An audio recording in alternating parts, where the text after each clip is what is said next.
1971 সালে দেশের স্বাধীনতা অর্জনের যুদ্ধ, 1975 সালে 7ই নভেম্বরের সিপাহী জনতার ঐতিহাসিক বিপ্লব, কিংবা 90-এর স্বৈরাচার বিরোধী আন্দোলনে সশস্ত্র বাহিনীর ভূমিকা দেশের স্বাধীনতা প্রিয় জনগণের কাছে ছিল অনুপ্রেরণার উৎস।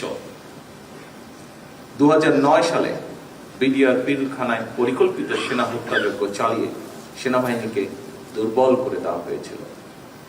এরপর দীর্ঘ 1.5 দশকের শাসন শোষণের সময় দেশের সশস্ত্র বাহিনীকে বিতর্কিত করার অপচেষ্টাও চালানো হয়। 2024 সালে দেশ এবং জনগণের স্বাধীনতা রক্ষার যুদ্ধে সশস্ত্র বাহিনীর ভূমিকা দেশের স্বাধীনতা প্রিয় জনগণকে আশান্বিত করেছে। 2024 সালের 5ই আগস্ট পরবর্তী অস্থির সময় এবং দৃশ্যমান প্রশাসনিক অচলাবস্থাতেও সশস্ত্র বাহিনী অসাধারণ ভূমিকা পালন করেছে।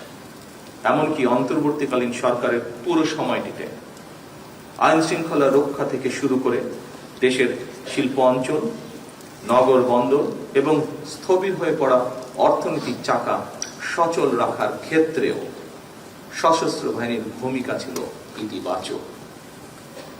গত 12ই ফেব্রুয়ারি মাসে অনুষ্ঠিত অবাধ, নিরপেক্ষ এবং গ্রহণযোগ্য নির্বাচন সম্পন্ন করার ক্ষেত্রে অন্তর্বর্তীকালীন সরকারের প্রতি সশস্ত্র বাহিনীর সহায়তা ছিল দেশ ও জনগণ এবং গণতান্ত্রিক বিধিবিধানের প্রতি সশস্ত্র বাহিনীর আস্থা ও বিশ্বাসেরই প্রতিফলন।